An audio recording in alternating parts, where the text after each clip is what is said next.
I was looking at a number of these little clips that you have on the peaceonearthfilmfestival.org, and one of the ones that caught my attention, actually working in my other job in the restaurant business and trying to mix both vegetarian fare and some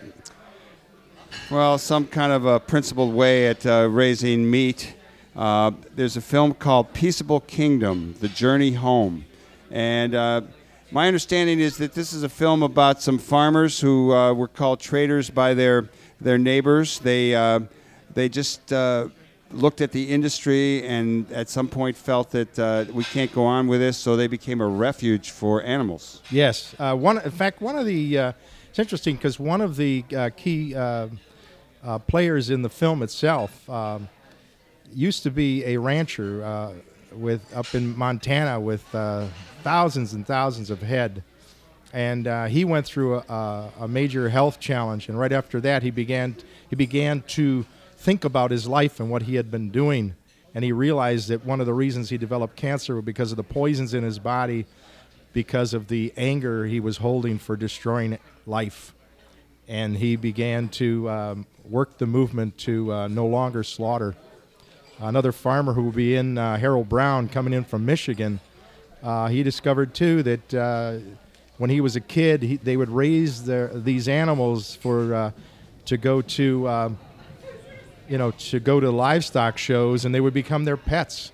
And then because they were right after the livestock show, they would sell them to be slaughtered. Well, that's a theme a lot of times. You got actually, my kids were just watching the movie Babe again, which was a wonderful flick. But I think that as people get older and they start to feel ills in their bodies sometimes, they will pay more attention to what they eat. There's something miraculous, I have to say, as a guy who keeps going back or eating some meat but has done my share of vegetables and grains, that you certainly feel better when you have a diet, whether aside from moral questions about whether we kill animals for food or not.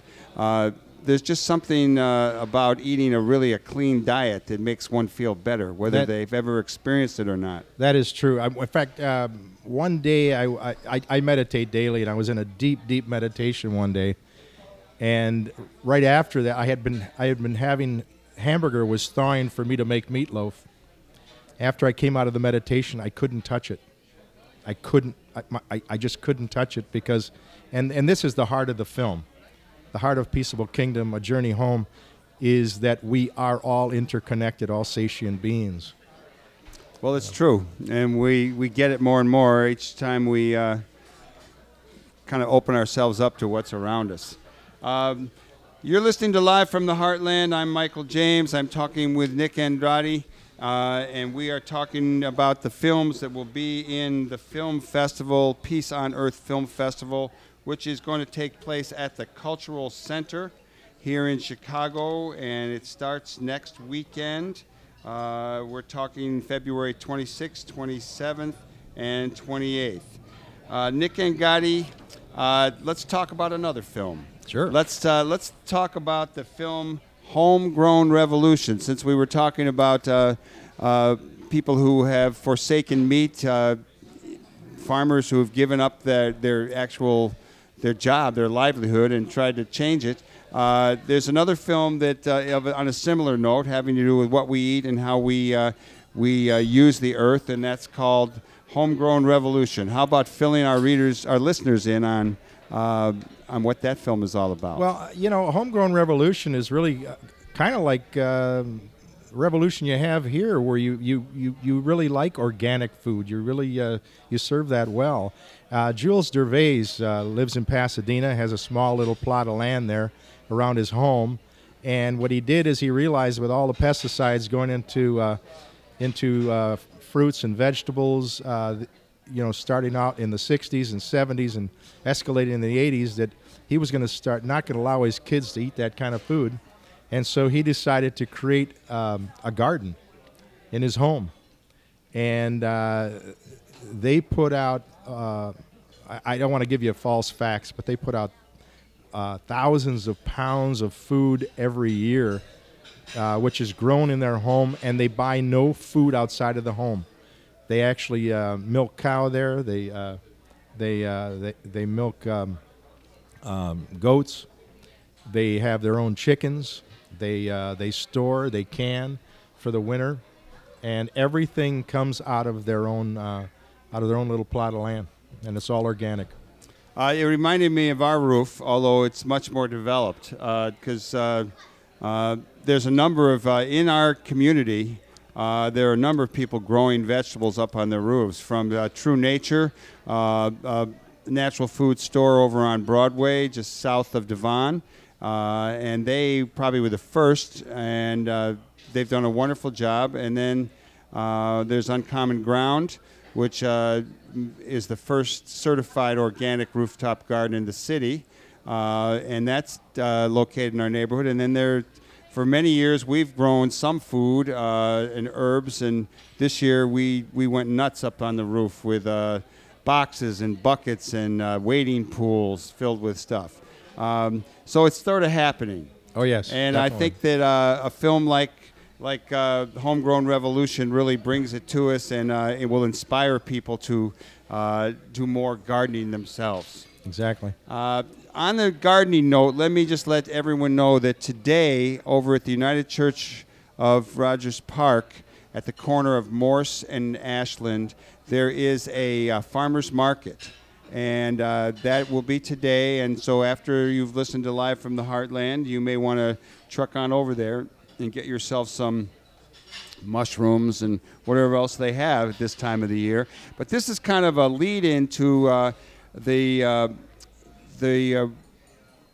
farmers market, and I'm not sure the title. It's going to be taking place on Sundays right here in the neighborhood of the Heartland Cafe on Glenwood Avenue. And there is a benefit tomorrow for the new farmers market coming up in our neighborhood, and that will be at the Glenwood, which is a bar just south of the Heartland Cafe between Lunt and Morse Avenue, and that is tomorrow on Sunday. Nick Angotti, let's while I still got you here, let's go with one more film. You could either pick it or you could tell us about No Pity, because I watched that one. Oh, No Pity is wonderful. A young boy, 13 years old, out of Milwaukee, Wisconsin, Drew Goldsmith, and what Drew has done is he never told us exactly what his handicaps were, but he writes on the WAB website that he has multiple handicaps. They use the term handicap. I'm always a little, I mumble when I'm talking about if someone is like physically challenged or handicapped. I'm not sure what the proper term is these days. Yes. Well, anyway, he said he had multiple challenges. Thank you. But he put together a film about why do we pity? Why do we have to sell to charities through pity? And the whole thing is, don't pity me. If you don't pity me, my life will be a greater success. You know, I only saw this little clip on your website, but there was a beautiful scene of a number of people in wheelchairs at a demonstration saying, we're tired of having to protest this crap. And then there was another saying that said, handicapped, 100% curable. Exactly. Yeah. That's a good theme. Okay, Nick Angotti, give us the rundown on the film. Tell people the website again, what the dates are, how they can get there, what they should come see. Pump it up. All right. Well, once again, we're down at the Chicago Cultural Center, and that is at Randolph, the corner of Randolph and Michigan Avenue. And the greatest part, I guess, is not only are we changing consciousness, but it's all free. It's free to the public. And all the trains converge there, buses converge there. It's very easy to get to. We begin next Friday. Actually, in the morning, we have special programs for the Chicago Public Schools. And then we begin the official opening at 6 p.m. on Friday evening. We have 35 films. They span social justice. They span ideas on the ecology, the economy as well. Of course, we have films on abolishing and getting rid of war. And if you go to our website at peaceonearthfilmfestival.org, you will see the trailers of the films, most of them. And you can, if you want to get there quickly, it's POEFF.org. And thank you very much. Thanks for coming on. Let's have a big round of applause for Nick Angotti, Chicago's Peace on Earth Film Festival. Thank you very much. Okay, thank you.